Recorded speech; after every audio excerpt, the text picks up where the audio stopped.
ওম জননীং শারদাং দেবীং রামকৃষ্ণং জগদ্গুরুং পাদপদ্মে তয়োশ্রিতা প্রণমামি মুহুর্মুহু। কলকাতা যাত্রা।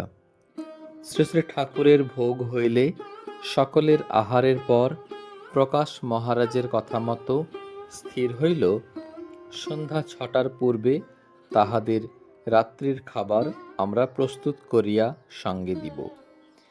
কিন্তু অনেক চেষ্টা করিয়াও আমরা সময়মতো সব শেষ করিতে পারিতেছি না দেখিয়া প্রকাশ মহারাজ রাগ করিয়া কড়া তাগাদা দিতে লাগিলেন।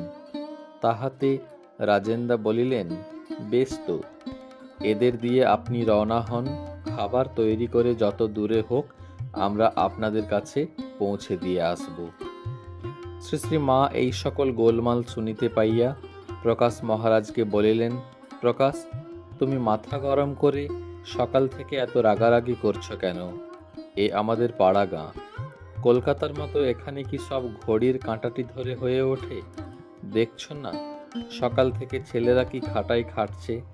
তুমি যাই বলো না কেন, এখান থেকে এতগুলি ছেলেপিলে সঙ্গে রয়েছে, না খেয়ে যাওয়া হবে না। প্রকাশ মহারাজ আর কিছু না বলিয়া চুপ করিয়া রহিলেন। শেষে রাত্রি 8টা নাগাদ আহারাদি শেষ করিয়া 8খানি গরুর গাড়িতে বিষ্ণুপুর অভিমুখে যাত্রা করিলেন।